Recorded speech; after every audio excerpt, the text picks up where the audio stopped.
ওকে।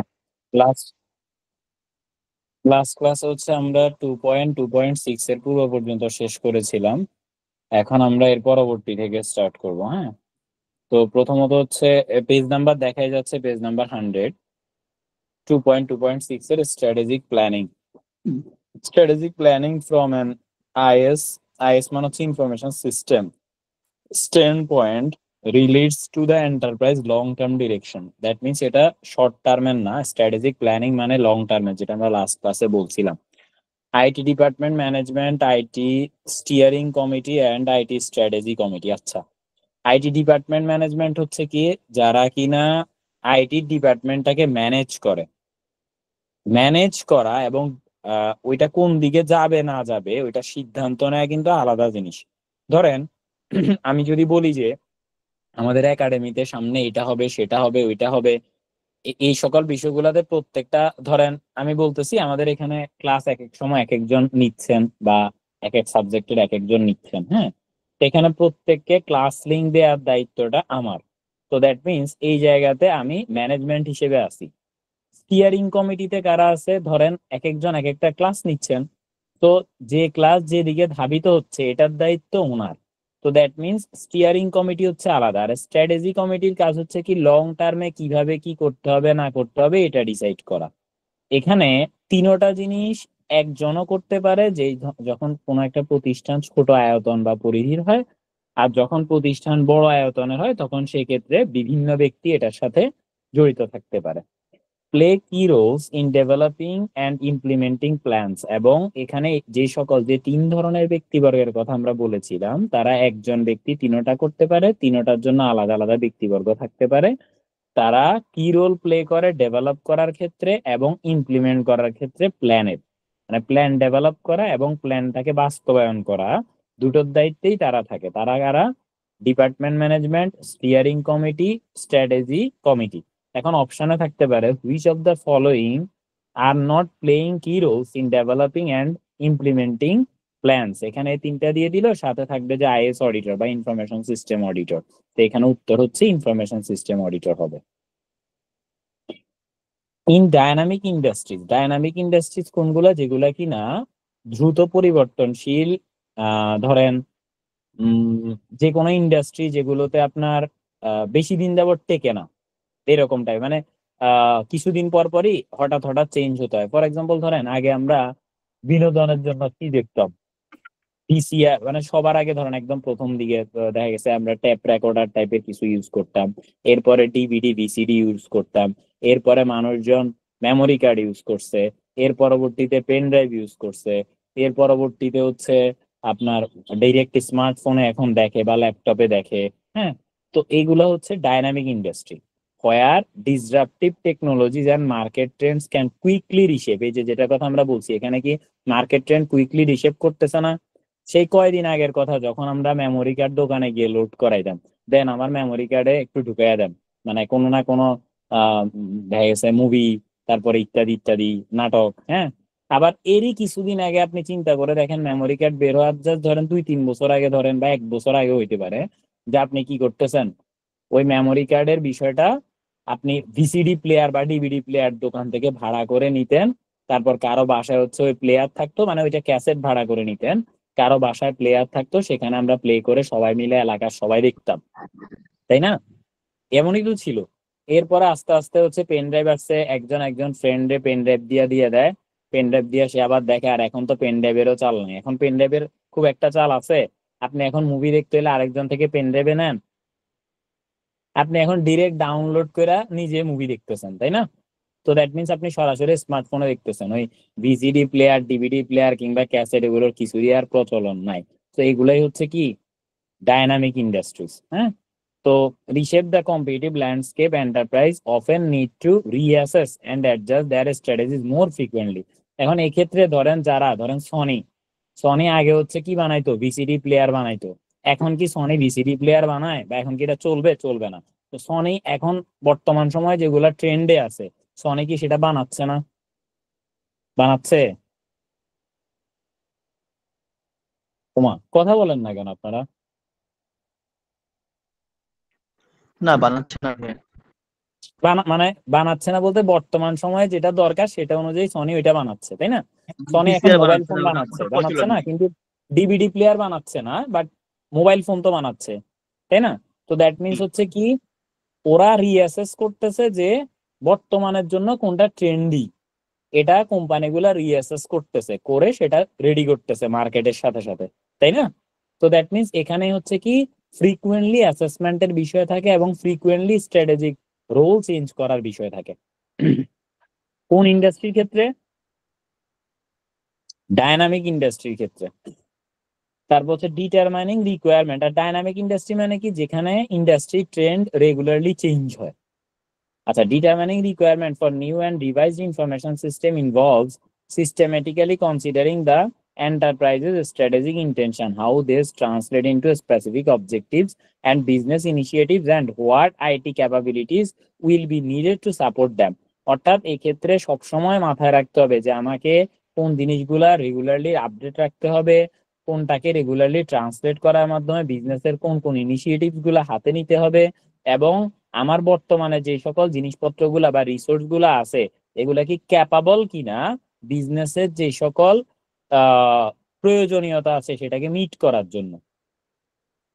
ওকে দেন, এর পরবর্তীতে বলা হয়েছে IT strategic plan should be synchronised with the overall business strategy. তাহলে সিনক্রোনাইজেশন এই বিষয়টা কি?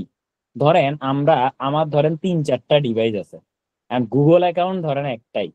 আমি একটা ডিভাইসে আপনাদের ধরেন যে লিঙ্কের মধ্যে ক্লাস হচ্ছে, ওই লিঙ্কটা কিন্তু আপনারা যদি খেয়াল করেন যে লিঙ্কটা একই লিঙ্ক, কারণ এখন আমরা বাইরে ক্লাসগুলো দিচ্ছি, হয়তো বা রেজাল্ট দেওয়া পর্যন্ত আমরা বাইরে ক্লাসগুলো দিব, রেজাল্টের পরবর্তীতে আমরা হয়তো বা একটা বা দুইটা ক্লাস দিব, এরপর আর দিব না। তখন ডেইলি নতুন নতুন লিঙ্ক থাকবে, বাট রেজাল্ট হওয়ার আগ পর্যন্ত সেম লিঙ্কেই ক্লাসটা হচ্ছে। এখন আমি যখন আমার একটা ডিভাইসে লিঙ্কটাকে সাবজেক্ট চেঞ্জ করে টাইম আর ডেটটাকে চেঞ্জ করতেছি, তখন অন্যান্য ডিভাইস গুলোতেও চেঞ্জ হয়ে যাচ্ছে।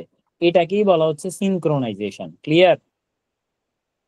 তাহলে আইটি স্ট্র্যাটেজিক প্ল্যান এমন হওয়া উচিত যাতে করে আমার বিজনেস স্ট্র্যাটেজির সাথে, ওভারঅল বিজনেস স্ট্র্যাটেজির সাথে সেটা সিনক্রোনাইজ করা। অর্থাৎ আমি আইটি স্ট্র্যাটেজিক প্ল্যান চেঞ্জ করলাম, সাথে সাথে বিজনেসের স্ট্র্যাটেজিও চেঞ্জ হয়ে গেল। অর্থাৎ strategy should be flexible hair.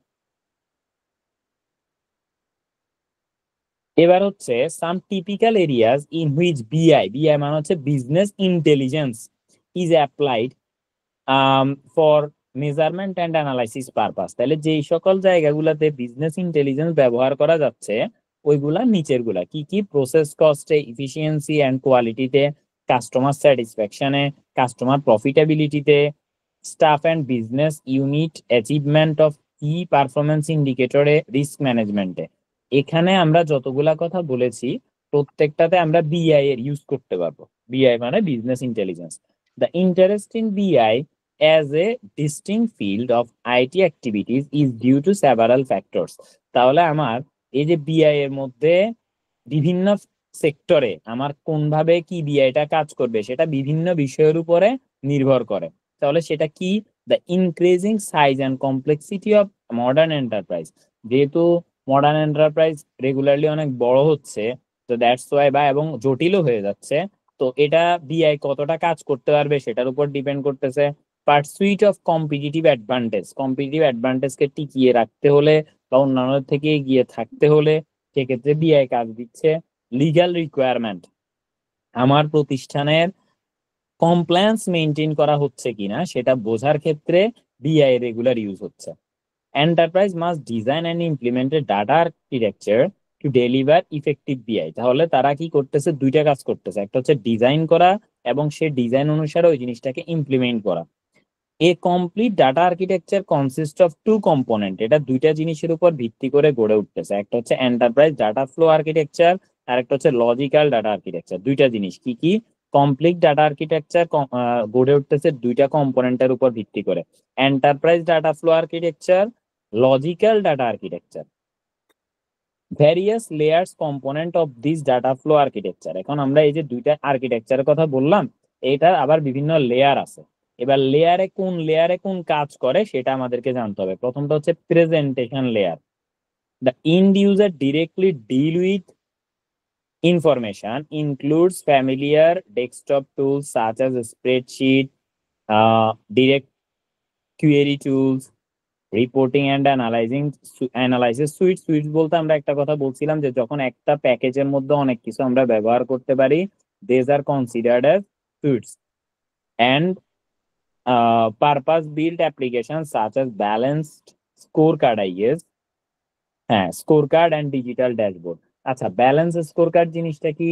ধরেন কোনো একটা কিছু যেটার মাধ্যমে আপনি পারফরমেন্স এর অবস্থা যাচাই করতে পারবেন ওভারঅল, সেটাই হচ্ছে balance score card. For example, ধরেন আমরা একটা মোবাইল কিনছি, ওই মোবাইলের ডিসপ্লের উপরে মানুষ রেটিং দেয়। ধরেন অনেক সময় আপনি ধরেন ফ্লিপকার্ট বলেন, অ্যামাজন বলেন, এখানে অনেক সময় আমরা কি করি, মোবাইল কেনার আগে দেখি যে এখানে রেটিং কত, আউট অফ 5 কত দিচ্ছে তাকে। হ্যাঁ, এখন এই যে ধরেন আমরা রেটিংটা দেখতেছি, তো এখানে দেখা গেছে ওভারঅল এর উপর রেটিং দেয়। ওভারঅল বলতে কি, মোবাইলের ডিসপ্লে, মোবাইলের ব্যাটারি, মোবাইলের চার্জিং ক্যাপাসিটি, মোবাইলের ক্যামেরা, মোবাইলের সাউন্ড, ঠিক আছে, ধরেন এই 5টা জিনিসের উপরে রেটিং দিয়ে 4.5 হয়েছে।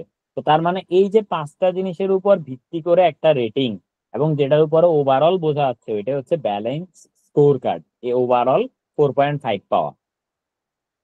ডাটা সোর্স লেয়ার, এখানে কি করতেছে, enterprise information derives from several sources, operational, external and non operational data. তাহলে এখানে অপারেশনাল ডাটারও ইউজ হয়, নন অপারেশনাল ডাটারও ইউজ হয়। Core data warehouse, where all data of interest to an enterprise are captured and organized to assist reporting and analysis, যেখানে কিনা আপনার যতগুলা মেজর যে সকল ডাটাগুলো আছে এগুলা অর্গানাইজেশনকে রিপোর্টিং এবং অ্যানালাইসিস দুইটা ক্ষেত্রে সহায়তা করে। এগুলো হচ্ছে কোর ডাটা ওয়্যার হাউসের data. Data mart layer represent subset of information from the code data warehouse. তাহলে এটা গঠিত হয় মূলত কোড ডাটা ওয়্যার হাউস থেকে, তার মানে উপর আমরা যেটা বলছিলাম সেখান থেকে। Selected and organized to meet the need of particular business unit or business line. এখানে ওভারঅল বিজনেসের ডাটাকে সে কি করে না, সাপ্লাই করে না, সে শুধুমাত্র একটা নির্দিষ্ট জায়গার ডাটাকে সে সাপ্লাই করে। Data mart may be relational databases or online analytical process, data structure বা ডাটা কিউব। অর্থাৎ এক্ষেত্রে এটাকে বলা হয়েছে রিলেশনাল ডাটাবেস। কেন? একটা ডাটার সাথে একটা ডাটার কানেক্টিভিটি ক্রিয়েট করার মাধ্যমে সে ওই প্রতিষ্ঠানের ওই এরিয়ার ওভারঅল অবস্থান সম্পর্কে বুঝতে পারে। Data staging and quality layer, this layer responsible for data copying, transformation into data warehouse format and quality control. তার মানে কোনো একটা জায়গা থেকে ডাটা নিয়ে আসা, সেই ডাটাকে স্টোর করা, সেটাকে নির্দিষ্ট ফরম্যাটে সাজানো, এবং ডাটার ভিতরে যেন ইন্টিগ্রিটি বজায় থাকে। মানে ডাটা চাইলেই যে কেউ মানে এডিট করতে পারবে বা এরকম বিষয় থাকবে এমন না, এটাই হচ্ছে কোয়ালিটি কন্ট্রোল করা। This layer need to be able to deal with problem periodically thrown up by the operational system. এটার মাধ্যমে আমার যে সকল প্রবলেম গুলা আমি একটা নির্দিষ্ট সময় অন্তর অন্তর ফেস করি, এগুলোকে রিকভারি করা যায়। ডাটা অ্যাক্সেস লেয়ার, এটার কাজ কি? To connect data storage and quality layer with the data store in the data source layer. এই যে আমরা উপর থেকে পড়তেছিলাম, একটা হচ্ছে ডাটা স্টোরেজ লেয়ার, একটা হচ্ছে কোয়ালিটি লেয়ার, একটা হচ্ছে সোর্স লেয়ার, সবই আমরা পড়ছি, তাই না? এই এক একটা লেয়ারের সাথে কানেক্টিভিটি করার কাজ হচ্ছে কিসে? প্রিপারেশন লেয়ারের। ক্লিয়ার?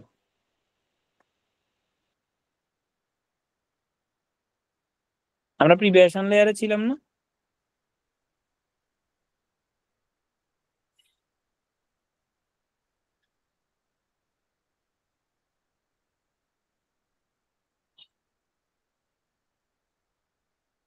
ওয়েট, হুম হুম, না, ডাটা অ্যাক্সেস লেয়ারে ছিলাম। To connect the data storage and quality layer with data store and data source layer, data access লেয়ারে ছিলাম। তার মানে এখানে হচ্ছে উপরে যে সকল লেভেল গুলো আছে, একটা লেভেলের সাথে আরেকটা লেভেলের কানেক্টিভিটি মানে করানোর দায়িত্ব হচ্ছে অ্যাক্সেস লেয়ারের। তার মানে অ্যাক্সেস লেয়ারের মাধ্যমে এক লেভেল থেকে আরেক লেভেলে অ্যাক্সেস পাওয়া যায়। Data preparation layer is concerned with the assembly and preparation of data for loading into data mart, যাতে করে ডাটা মার্টে ওই ডাটাটা লোড করা যায়। দিস আর ডাটা মার্ট আমরা এই যে উপরে পড়ছিলাম ডাটা মার্ট লেয়ার, ঠিক আছে, যেখানে কিনা ওয়্যার হাউসে ডাটা ট্রান্সফার করার বিষয়টা বলা আছে। আর ওএলএপি মানে কি ছিল? Online analytical processing. Online analytical processing, হ্যাঁ অনলাইন অ্যানালাইটিক্যাল প্রসেসিং। তাহলে হচ্ছে loaded into online analytical processing data repositories to increase access speed. এতে করে আগের তুলনায় বিভিন্ন জায়গা থেকে অ্যাক্সেস করার ক্যাপাবিলিটি বহুগুণে বেড়ে যায়। Metadata repository layer, metadata is about data. তার মানে মেটাডাটা হচ্ছে কি, একটা ডাটা সম্পর্কে যখন আরেকটা ডাটা তথ্য দেয় ওইটাকে মেটাডাটা বলে। প্রথমে আমি বললাম যে ধরেন আরিফ নয়ন ভাই এখানে আছে, আরিফ নয়ন ভাইয়ের কথা বলছি, এরপরে এখানে থাকা সংক্রান্ত আরিফ নয়ন ভাইয়ের তথ্য দিচ্ছে, মানে তথ্যের ভিতরে তথ্য, যেটাকে পেঁয়াজের সিলকা বলে। মানে আচ্ছা বাই দ্য ওয়ে, আপনারা লাস্ট ক্লাসে আপনাদেরকে একটা মুভি দেখতে বলছিলাম, মনে আছে?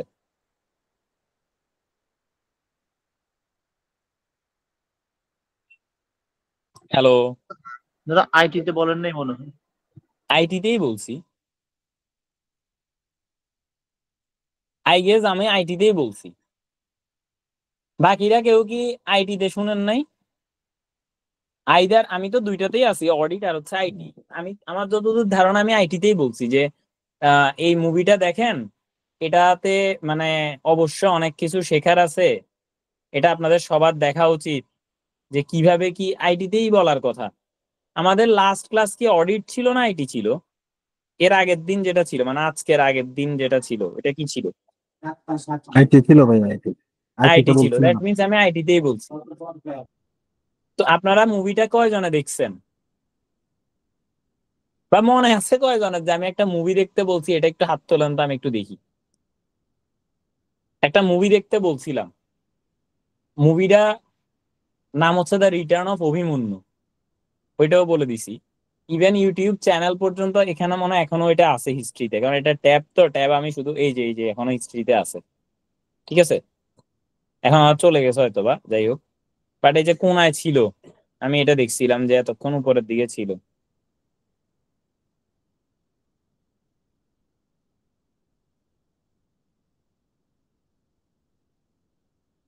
তোর বেঙ্গলি ডাবড হয়ে গেছে না? আচ্ছা যাই হোক, এই যে এটা 210 মিলিয়ন, হ্যাঁ এটাই এটাই ছিল। এবং আমি আপনাদেরকে এভাবেই দেখাইছি যে উপরের এটা আছে 21 crore ভিউজ, এটা একবার দেখবেন সবাই। কারণ কে কে দেখছেন এবার? দুইজনের মনে আছে, আচ্ছা ফাইন।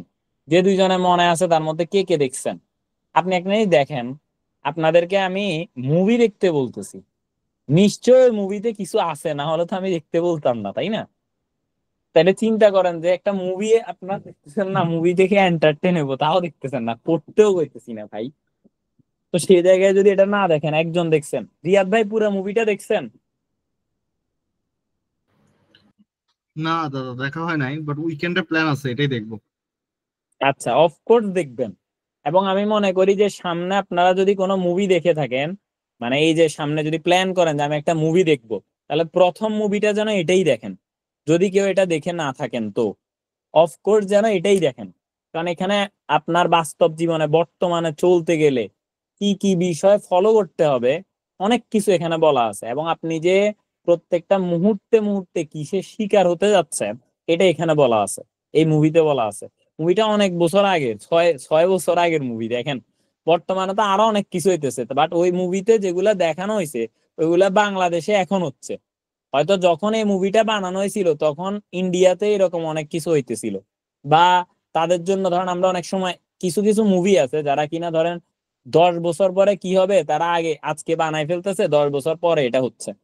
আপনাদের সকল আমি যদিও ক্লাসে বলতেছি, বর্তমানে রাজনৈতিক অবস্থা দেখে আমার একটা মুভির কথা মনে পড়ে, সেটা হচ্ছে কানামাসি। হ্যাঁ, এটা হচ্ছে একটা কলকাতা বাংলা মুভি, প্রয়োজনে দেখিয়েন, ওইটাও দেখতে পারো। এটা হচ্ছে রাজনীতি রিলেটেড, বাট এখানে শিক্ষণীয় কিছু নাই। আপনার মাথায় যদি ক্রিমিনাল অ্যাক্টিভিটি সম্পর্কিত কোনো কিছু মাথায় ঘুরে, তাহলে এগুলো দেখেন। বাট এটার থেকে অনেক শিক্ষণীয় আছে, যেটা এই মাত্র বলতেছি, রিটার্ন অফ অভিমন্যু। হ্যাঁ, অফকোর্স দেখবেন। এবার আসেন, data preparation layer is concerned with the assembly and preparation of data. এটা তো বললাম যে OLAP data online application processing I guess. Online analytical processing, okay. এবার হচ্ছে metadata repository layer is about data, about data. আমরা বলছিলাম যে page সিল্কার মতো ওই মুভিতে একটা কথা বলা হয়েছে এরকম। The information held in the metadata layer needs to be extend beyond data structure, name and format to provide detail on business purpose and context, এবং এটার মাধ্যমে বিজনেস পারপাস এবং কনটেক্সট সম্পর্কে জানা যায়, মানে একদম ডিটেইলস জানা যায়। ওয়্যারহাউস ম্যানেজমেন্ট লেয়ার, এখানে কি বলছে, involve in the administration of security, তাহলে এটা ইনভলভমেন্ট হচ্ছে সিকিউরিটি অ্যাডমিনিস্ট্রেশনের সাথে জড়িত। অ্যাপ্লিকেশন মেসেজিং লেয়ার কি বলা হয়েছে, concern with transporting information between the various layer, এখানে একটা লেয়ারের সাথে অন্য লেয়ারের ইনফরমেশন ট্রান্সপোর্টেশনের ক্ষেত্রে অ্যাপ্লিকেশন মেসেজিং লেয়ার ব্যবহৃত হয়। ইন্টারনেট বা ইন্ট্রানেট লেয়ার, আচ্ছা একটা কথা বলে নিচ্ছি, তিনটা শব্দ, একটা হচ্ছে ইন্টারনেট, একটা হচ্ছে ইন্ট্রানেট, একটা হচ্ছে এক্সট্রানেট, একটু মন দিয়ে শুনেন। হ্যাঁ, ইন্টারনেট কাকে বলে, আমরা ওভারঅল পুরা পৃথিবীব্যাপী, ধরেন এই যে আমি আপনাদের সাথে এখন আমরা একটা নলেজ শেয়ারিং সেশন চালাইতেছি, এটা কিসের মাধ্যমে, ইন্টারনেটের মাধ্যমে, মানে পুরা বিশ্বব্যাপী আমরা যেটার সাথে জড়িত আছি, কানেকশন করতে পারে একজন একজনের সাথে, এটাকে ইন্টারনেট বলা হয়, ইন্টারনেট। এবার হচ্ছে ইন্ট্রানেট কাকে বলে, ধরেন আমাদের নিজস্ব কিছু গোপন তথ্য আছে, সেটা আমরা বাইরে কখনো লিক হতে দিব না, তো এখন আমরা যদি সেটাকে ইন্টারনেটে ইউজ করি, আমরা ইন্টারনেট ইউজ করে আমাদের গোপন তথ্য আদান প্রদান করতে পারি, কিন্তু সেখানে বাইরে চলে যাওয়ার সমস্যা থাকে। কিন্তু ইন্টারনেট হচ্ছে এমন একটা নেট যেটার মাধ্যমে শুধুমাত্র ভিতরের তথ্য ভিতরেই থাকবে, বাইরে যাবে না। তাহলে এবার কি হচ্ছে, যে সকল হাইলি কনফিডেন্সিয়াল বিষয়বস্তুগুলো আছে সেগুলো আদান প্রদান করার জন্য ইন্টারনেট ব্যবহৃত হয়। কি ব্যবহৃত হয়?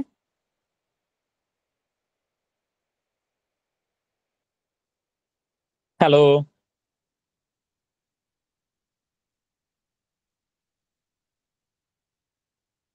হ্যালো, কি ভাই, কেউ কোনো কথা বলেন না কেন?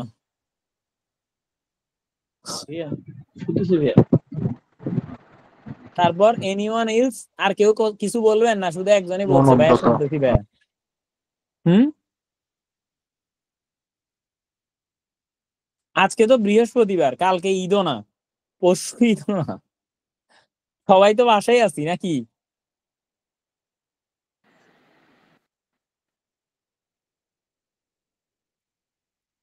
সবাই কি? ভাইয়া সবাই মন দিয়ে শুনছে, এখন মনোযোগ সবাই। আচ্ছা, এখন সবাই মন দিয়ে শুনতেছে, আচ্ছা ভালো, শুনে ভালো লাগলো। আচ্ছা যাই হোক, তো এখন কথা হচ্ছে কি, ইন্ট্রানেট হচ্ছে আমার যে সকল হাইলি কনফিডেন্সিয়াল ইনফরমেশন গুলো আছে, এগুলা যাতে কোনো কারণে বাহিরের পক্ষ জেনে না যায়, তাই প্রতিষ্ঠান ইন্টারনেট ইউজ না করে ইন্ট্রানেট ইউজ করে। তো যারা ইন্ট্রানেট ইউজ করে তারা কি প্রতিষ্ঠানের বাইরের লোকজনের সাথে যোগাযোগ করা লাগবে না? লাগবে। তো সেক্ষেত্রে তারা এক্সট্রানেট ইউজ করে। কি ইউজ করে? এক্সট্রানেট। তার মানে কি, আমরা এখান থেকে কি জানতে পাচ্ছি, যে ইন্টারনেট হচ্ছে সবার সাথে সবার যোগাযোগ করার জন্য, আদান প্রদান করার জন্য যেটা ব্যবহৃত হয় পুরো ওয়ার্ল্ড ওয়াইড, এটা হচ্ছে ইন্টারনেট। এবার প্রতিষ্ঠানের ভিতরে হাইলি কনফিডেন্সিয়াল ইনফরমেশনকে আদান প্রদান করার জন্য প্রতিষ্ঠানের ভিতরের লোকজনের মধ্যে এটাকে বলা হয় ইন্ট্রানেট। আর প্রতিষ্ঠানের বাহিরের লোকজনের কাছে তথ্য আদান প্রদান করার জন্য যে নেট ব্যবহার করা হয় সেটাকে বলা হয় এক্সট্রানেট। ক্লিয়ার? জি ভাইয়া। ওকে, এবার হচ্ছে ইন্টারনেট বা ইন্ট্রানেট লেয়ার, এখানে বলছে is concerned with basic data communication which includes browser based user interface and transmission control protocol বা ইন্টারনেট প্রোটোকল নেটওয়ার্কিং। আচ্ছা, আর একটা কথা বলে রাখি, সেটা হচ্ছে ইন্ট্রানেট যে কাজটা করে সেটা কি ইন্টারনেট করতে পারে নাকি পারে না? পারে। পারে। তার মানে হচ্ছে ইন্ট্রানেট এবং এক্সট্রানেট যে কাজ করে সেটা ইন্টারনেটও করতে পারে, তবে কনফিডেন্সিয়ালিটি মেনটেন করার জন্য ইন্টারনেট এবং এক্সট্রানেট ইউজ করা হয়। ঠিক আছে, কিন্তু ইন্টারনেট দিয়েও সব করা যায়। এবার হচ্ছে one reason for separating logical data model determination by business domain is that different part of large organization often deal with different transaction set customer and product. আচ্ছা, এটা এমনি হুদাই, মানে এত বেশি ইম্পর্টেন্ট ছিল না, তাই মনে হয় কালার দিয়ে দেখানো। আচ্ছা, various analysis model use by data structure by analysis include context diagram, activity and swimlane diagram, আর হচ্ছে এন্টিটি রিলেশনশিপ ডায়াগ্রাম। তাহলে প্রথমটা হচ্ছে context diagram, outline the major process of an enterprise and the external parties with which the business interactor, যেটার মধ্যে business একটার সাথে একটা ইন্টারাকশনের সাথে জড়িত, এগুলো হচ্ছে কনটেক্সট ডায়াগ্রাম। অ্যাক্টিভিটি বা সুইমলেন ডায়াগ্রাম, এখানে নামও আসতে পারে যে কোনটা কোনটার সিমিলার ওয়ার্ড হিসেবে ইউজ করা হয়। তাহলে construction, deconstruct business processes, business প্রসেসের কনস্ট্রাকশনের কথা বলে না, ডিকনস্ট্রাক্টের কথা বলছে। তাহলে এটাকে ভাঙানোর জন্য activity or swim lane diagram ব্যবহৃত হয়, মানে নির্দিষ্ট ধাপে ধাপে ইউজের জন্য। Entity relationship diagram depict data entities and how they relate, একটার সাথে একটা রিলেশনশিপ করার জন্য এন্টিটি রিলেশনশিপ ডায়াগ্রাম ব্যবহৃত হয়। ওকে দেন, আমি মোটামুটি দ্রুত চেষ্টা করতেছি আপনাদেরকে অনেক কিছু শেষ করার জন্য, বাট আমার কেন জানি নিজের মন থেকে আসতেছে না এটাকে সামনের দিকে টেনে নেয়ার।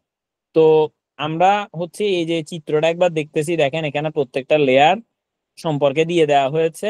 আবার এখানে নিচে ডায়াগ্রাম গুলোকে বলা হয়েছে ডাটা সোর্স লেয়ারসে কি কাজ করে, সেখান থেকে অ্যাক্সেস লেয়ারে ট্রান্সফার করা, সেখান থেকে staging layer, data warehouse layer, data feed layer, mart layer, presentation বা ডেস্কটপ লেয়ার, এগুলা পুরোটা কাজ করা হয় অ্যাপ্লিকেশন লেয়ারের মাধ্যমে, অ্যাপ্লিকেশন মেসেজিং বা ট্রান্সপোর্ট লেয়ারের মাধ্যমে, যেটা আমরা বাম পাশে দেখতে পাচ্ছি, একদম বাম পাশে।